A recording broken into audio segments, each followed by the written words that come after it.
Welcome back to the Hitting the Turnbuckle podcast, Survivor Series results review, whatever you want to call it. We're here to bring it to you. Survivor Series 7 hours ago went off the air. Did it pull up any trees? No. Listen, I got 4 out of 4 on the predictions, so if that tells you anything, normally my predictions ain't that great, but 4 out of 4 gives you an inkling as to perhaps how predictable Survivor Series this year actually was. Couple of things to talk about coming from there, but we'll get into that in a second. War Games won as Survivor Series started was the women's War Games, and arguably, in my opinion, the better War Games out of the two War Games matches that we had. This was we're going to do it in order actually. Now the women's faces, which was Charlotte. Sky, Alexa Bliss, AJ Lee, and Rhea Ripley God, had the advantage going in. So Charlotte kicked things off with Asuka.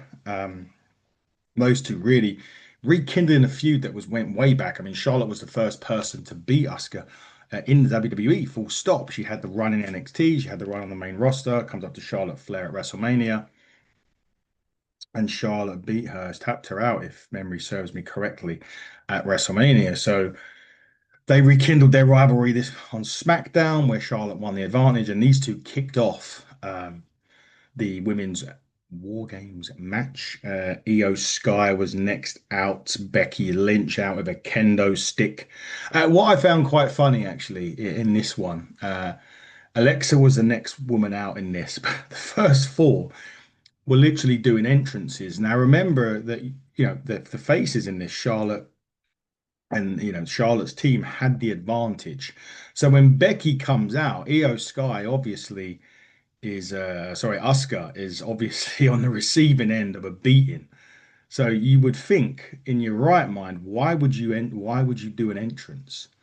Just come out and help your teammate, right? No, Becky decided she did come with kendo sticks in hand, but it was a case of she had the full entrance to smoke everything else. And you know, yeah, fair enough. The match can't end because you have to have all of the entrants in the ring before War Games actually start. So inadvertently, you have about a 20-minute match that can't end until all the teams are in the ring and then War Games officially begins. But I just found it hilarious how she come out full entrance mode in where Alexa comes out and flies down to the ring because it's going to be 3-on-2 for a little while. But anyway, Io Sky come out of an Io Sky bin lid. I'm expecting WWE to be selling them on the Shop Zone or Euro Shop probably quickly. Knowing WWE and what they're like. Rhea Ripley come out with a mask. She broke her nose a few weeks ago. I can't remember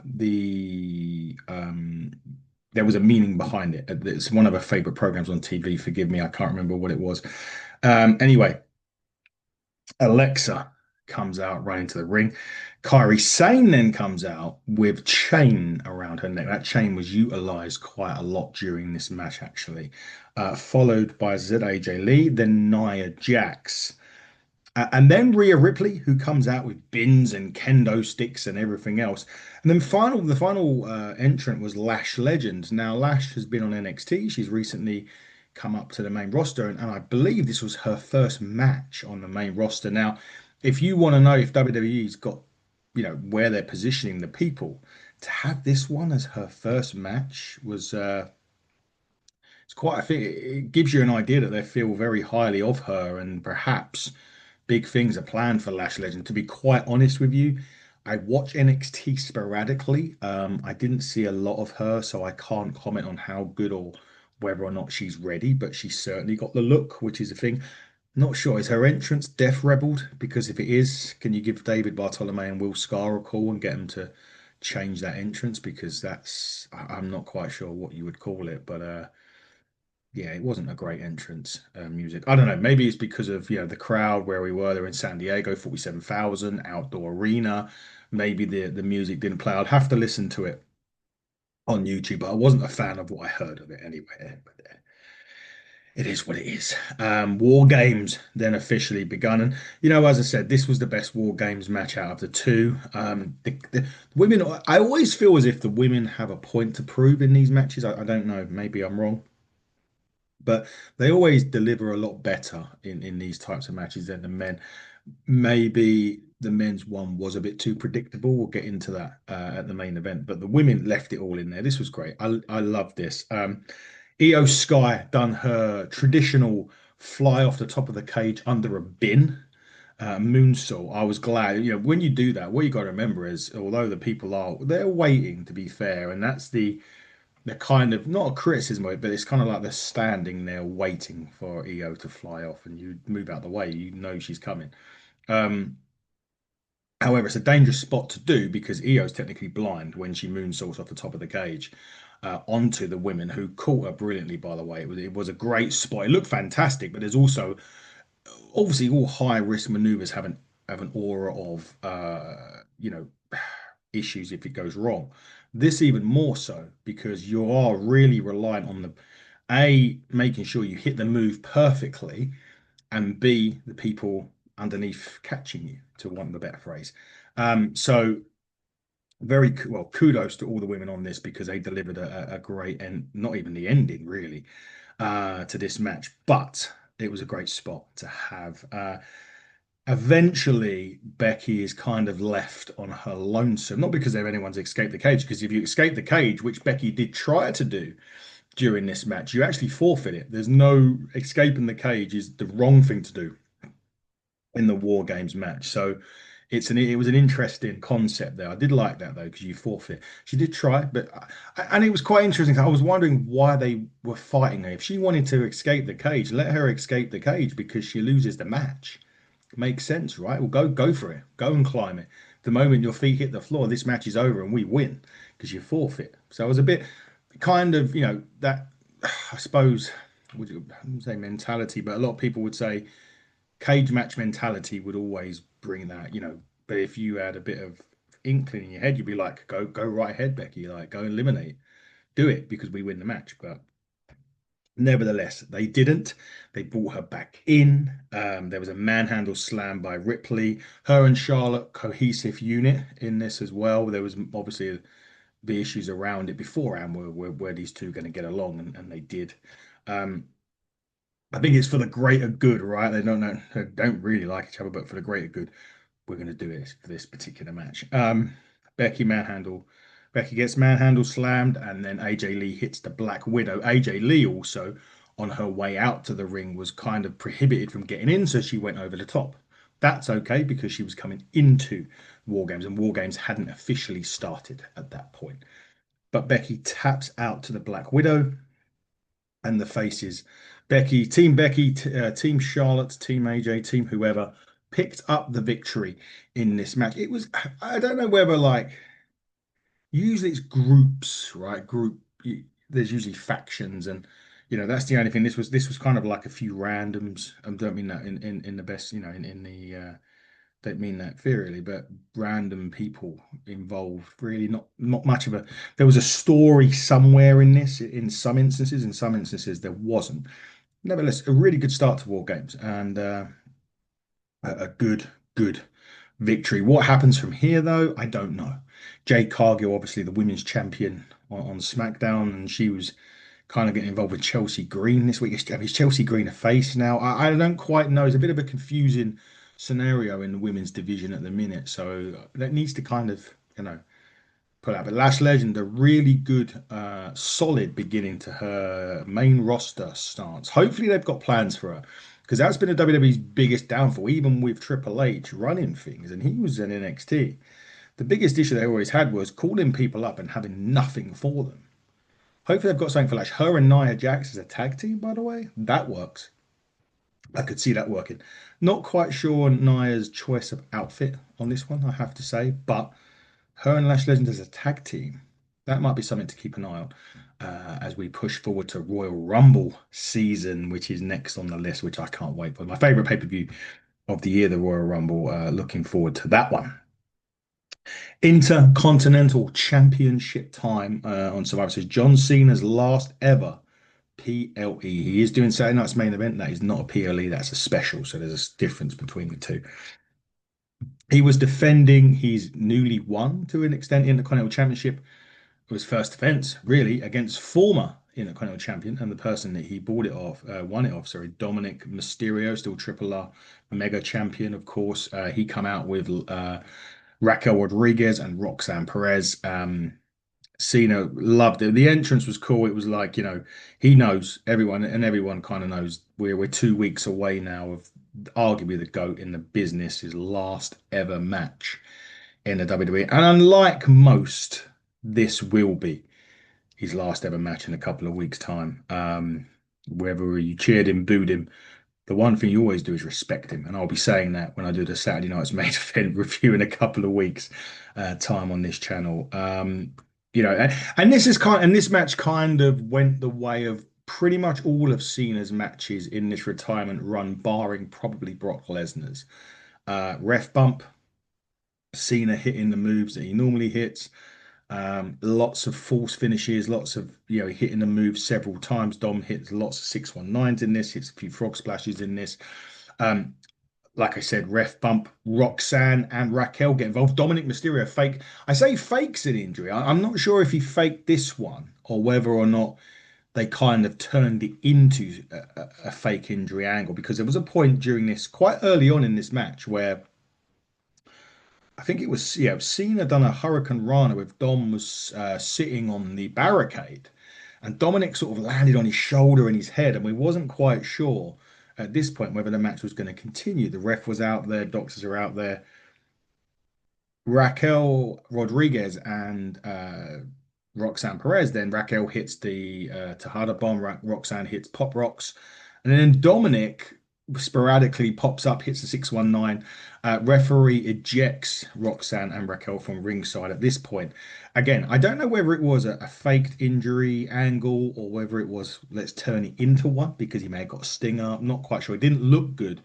So maybe again, it was maybe a bit of improvisation there, which is why Dominic Mysterio is one of the best to do it at the minute. Incredible. Well, again, I don't know whether it is was an angle or not. Not sure whether it's improvised. Don't know, but it was well done, regardless of what happened.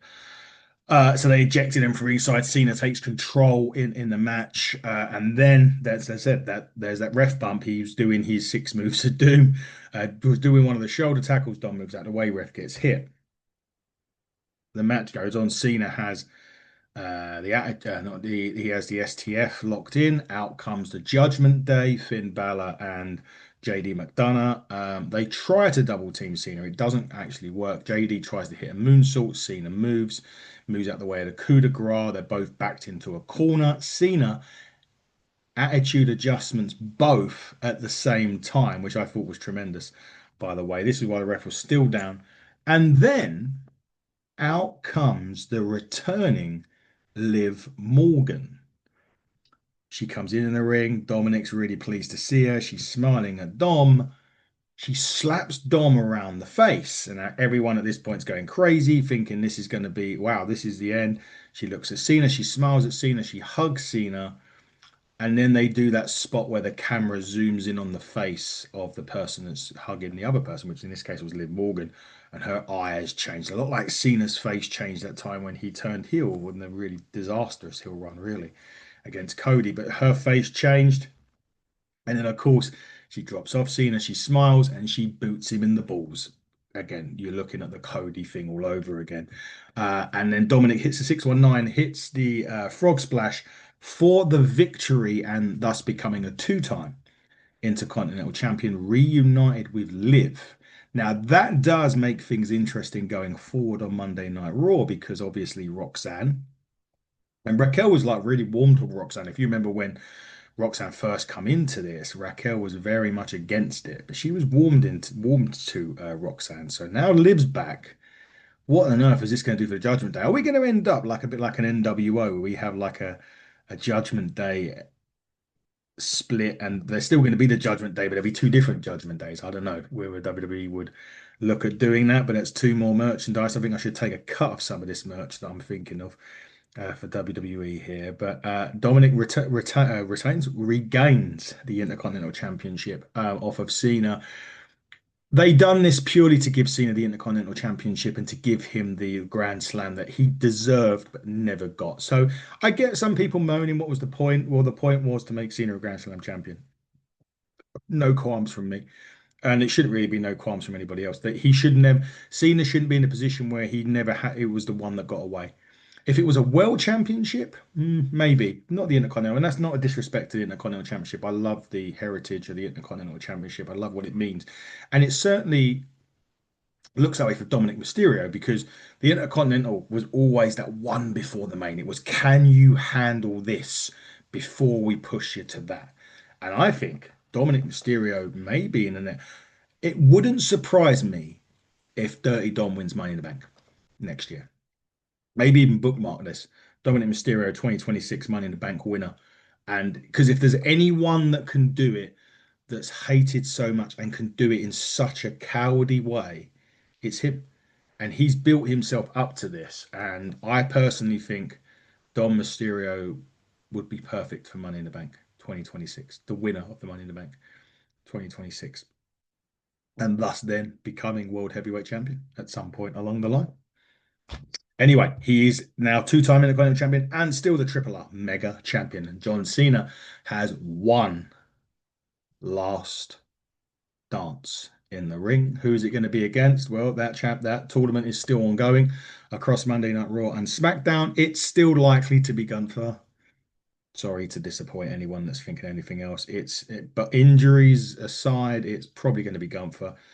He will probably beat Jey Uso in the final if that's how the brackets work, and then he will go on and probably defeat Cena. And in 2 weeks, we'll be showing all of that and more on the channel. So that's my prediction. Anyway, Cena will have this grand send off. Let's hope that WWE and YouTube don't cut the feed off during the send off like they did with Goldberg's. I don't think they will. Women's Championship match now on the Raw side. Stephanie Vaquer against Nikki Bella, the new attitude. Nikki Bella, say the new attitude. She's a better heel than she's a face anyway. This is what this was okay. This was, it was a let's get the fans kind of ready for the men's war games match. And it delivered. It was fine. It wasn't great, but it wasn't the worst match. Probably Nikki Bella's better, probably her best match since returning to the WWE. I just think, without being disrespectful to Nikki, when she was here, she was kind of at that level of the best ones in on the roster. But now there's levels above where she was and where she is. And Stephanie Vaquer is definitely levels above Nikki Bella. And this was probably just the throwaway feud first. Again, I don't mean that disrespectfully. Nikki's a legend, she's a Hall of Famer. She deserves her stripes. She's done a lot for the WWE.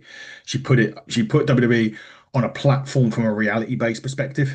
With Brie and everybody else that done Total Divas.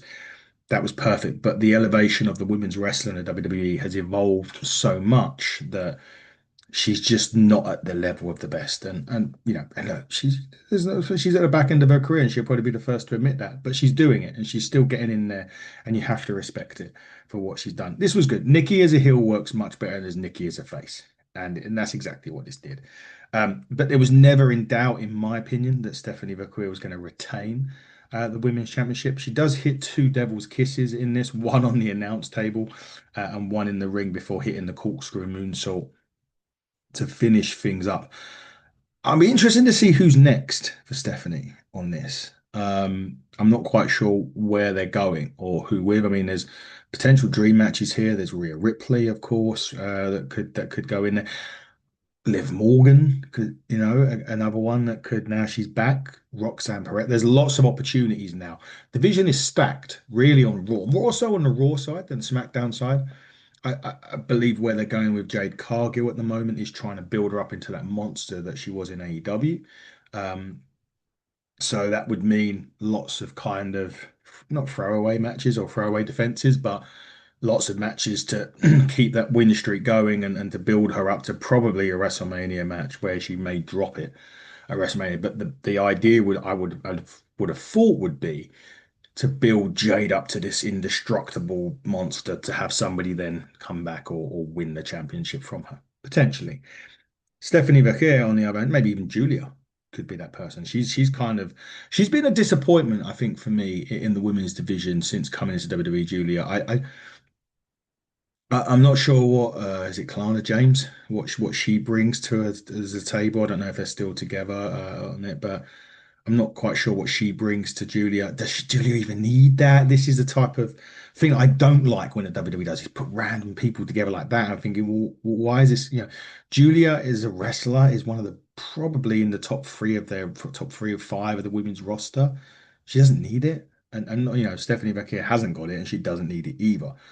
Could they potentially build to a Julia Stephanie Becker match at WrestleMania? Maybe Julia wins the Rumble, she chooses Stephanie, and they go off to WrestleMania for a big dream match. It was a match that was a dream match in Japan. Could they bring it to the WWE? Maybe. Nikki Bella, she could be in the Rumble next year. Not quite sure what her contract status is. I know they probably signed a legend, or she's probably signed a legend still. Not sure about Brie. I know, obviously, with Danielson in AEW, I'm not quite sure WWE want that, formula, so to speak. But Brie could come back. They could do a reunion, hopefully down the line. I think it would make sense for them to go out together since they debuted together, but who knows? Speaking of going out, there is rumors, and I thought I'd bring this up now that WWE have offered Chris Jericho a contract and a retirement storyline. Now, AJ Styles has already said that next year, 2026, would be his last year in wrestling. So maybe Chris Jericho has a couple of year deal and then he does 2027. Maybe they're going to do like every year as a retirement year in the WWE. Maybe AJ's next, then Jericho, then maybe Rey Mysterio. Who knows? But it'd be interesting to see if Jericho accepts it. I'm sure an offer from AEW is on the table as well. My gut instinct says that Jericho will come back to WWE for his last run. I think it's been written, and I always thought that even back into the days when he was in AEW, I always thought he would come back.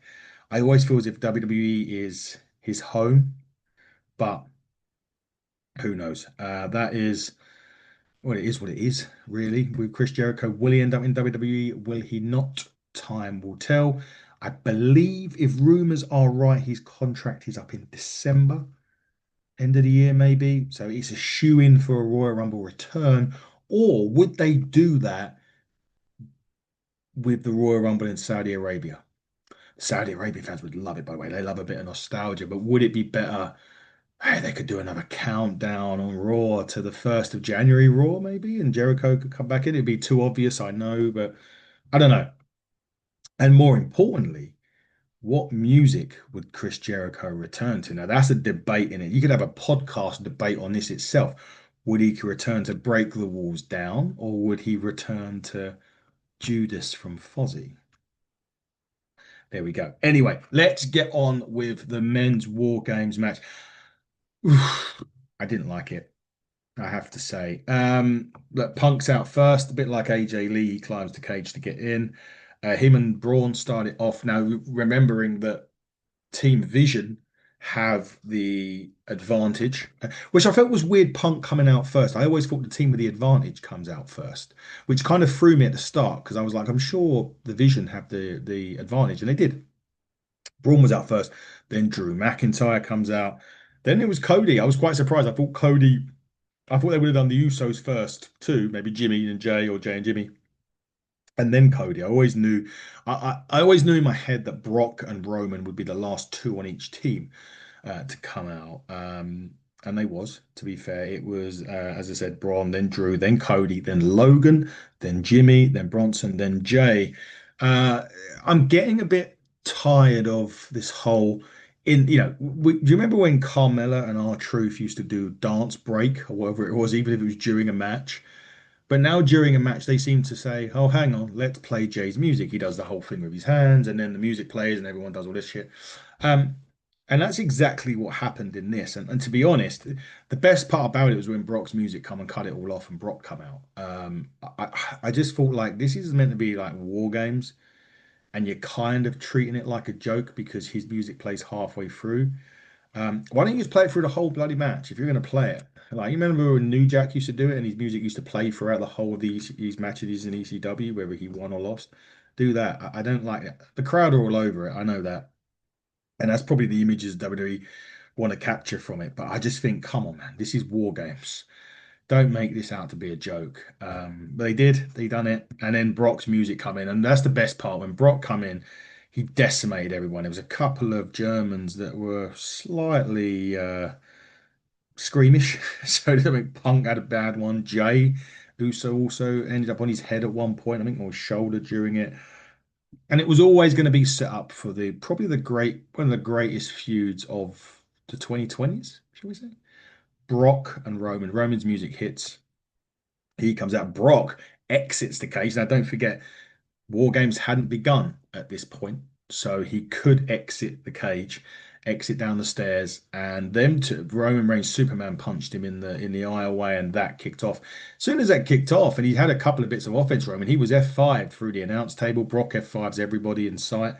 The one thing I would say with Braun and Roman in the same thing is, and Jay, the amount of spears in this match was ridiculous. There was about 4,000 of them in this, honestly. And it gets in my nerves nearly as much as a cutter does in a match now. Every time I see a cutter, I just roll my eyes because it's just like, this is fucking, Jesus, can you think of something else? Can you like do something else? Can we only have like one cutter? And this was just a joke. I mean, there was spears left, right, and center here. Tables went through. Jay took a knife. Actually, Jay took a. I think an inverted one when Brock suplexed him early doors. He kind of went head back of his head hit the bottom edge of the table that was put up in the corner. Yeah, so many spears in this. It was F5s through tables. There was 1Ds, everything you could imagine. Now, then, as CM Punk, I think, was he kind of got the advantage there. He was lying down on the floor along with Braun Breaker, a guy in a hoodie, and it comes out. He climbs the cage. He hits a thrust kick, hits a stomp, and that allows the victory for the team. Braun Breaker then spears Punk and gets the victory. And as soon as he does that, he hops over the cage, which was kind of weird because what threw me about that was I know he wasn't in the match, so but if you're out of the cage, you cause a disqual, you cause the defeat. So I suppose because they didn't know who it was, it didn't matter. He come in, hits the curb stomp. Braun hits the 4 millionth spear of the show, and 1, 2, 3. This match is over. The Vision pick up the victory. There's lots of rumors about who it is, and it is blatantly bloody obvious who this is. It was the person that they've been saying all along would be in the damn Vision, even when Seth was in it. And no, it's not Seth Rollins. She's just had shoulder surgery. It is, of course, Austin Theory. That's the person who it is. That's the man that's been rumored for the Vision all along. Even when Seth was in it, Austin was going to be a part of it. And this is it. This is Austin Theory. And this could be a masterstroke because Austin Theory was on the cusp of greatness in the WWE. They then will put him into a feud with John Cena and it killed him. Even though he beat Cena, Cena absolutely demolished that guy on the microphone and it killed him. And he never got back to anywhere near the level he was at. He was with Grayson Waller for years in a stupid group that basically a team that would just get their asses handed to him. Oh, we need something for a pay-per-view because we need to fill a spot. Let's get Waller and Theory out there and someone out of beat shit out. Boom. That's what they were doing.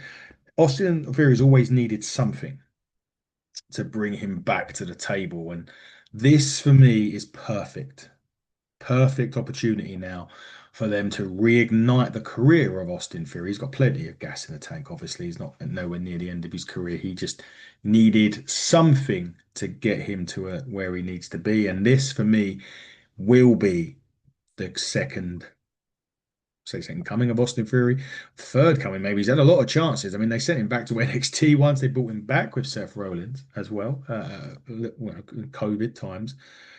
And now back again, but this time under the tutelage of the Oracle, Paul Heyman. So we'll see when he does get revealed. He'll probably get revealed on Raw. Maybe later, I don't know. But that is Austin Theory for anyone that has any. Uh, and yeah, look, on Raw they could even do it where they have play different people under the mask. It'd be like El Grande Americano, right? He's got about four different variations flying around at the minute, and they could do that for a time until they're ready to unmask him, and it's Austin Theory. The only thing I don't want them to do is to have Cody and everyone beat the crap out of him and then rip his mask and then sort of unmask him that way. That would just ruin Austin Theory. I'd like for him to come out again, do it, and take it off himself, and then show the world that he's part of the vision. Boom. That's how again, that's how I would do it. But I'm not the writing in WWE, which quite frankly has been pretty poor at the moment. So let's hope they do it. If they're serious about Austin Theory and they're serious about him getting to a stage in the future where he's, credible again, they'll do it that way, or they'll something along those lines anyway. But yep, the Vision win War Game. So what's next? Well, we'll find out. I think we won't really kind of get any answers until the John Cena thing's done. I think that's now the most important thing. 2 weeks time, Saturday night's main event, Washington DC. John Cena's last WWE match. And once that's out of the way, my belief is they'll then go full throttle into the Royal Rumble. But that's it. That was Survivor Series, chaps and lasses. It was okay. It was didn't pull up any trees. Wasn't the best. Wasn't the worst. It was okay. Plenty of more stuff though for the WWE to now focus on. Like we said, the last time is certainly going to be now for the WWE as we build into what will be an emotional end on Saturday night's main event. He's obviously going into the Hall of Fame this year, surely, because you can't have on a fucking YouTube show that has more commercial breaks than wrestling. Come on. Anyway, we'll see what happens on that. But nevertheless, coming up on the channel tomorrow, this is going to suck if you're a WWE fan listening to this. It's All Elite Week on Hitting the Turnbuckle as we will be joined by Bishop Khan from the band and by Preston Vance of the Frat House. Keep it locked at HTT Buckle on X, HTT Buckle on YouTube, Hitting the Turnbuckle podcast, and all other social media platforms. All that plus review shows. Plus, we're hopefully going to be sitting in the booth with Aaron Stevens and EC3 this week. Those will be out a bit later on. But until tomorrow, everybody, we're heading off to DKW again for their survival show. So, what better way to top off Survivor Series than going to watch a traditional Survivor Series match on the UK independent scene? But until then, everybody, buckle down, stay safe, and goodbye.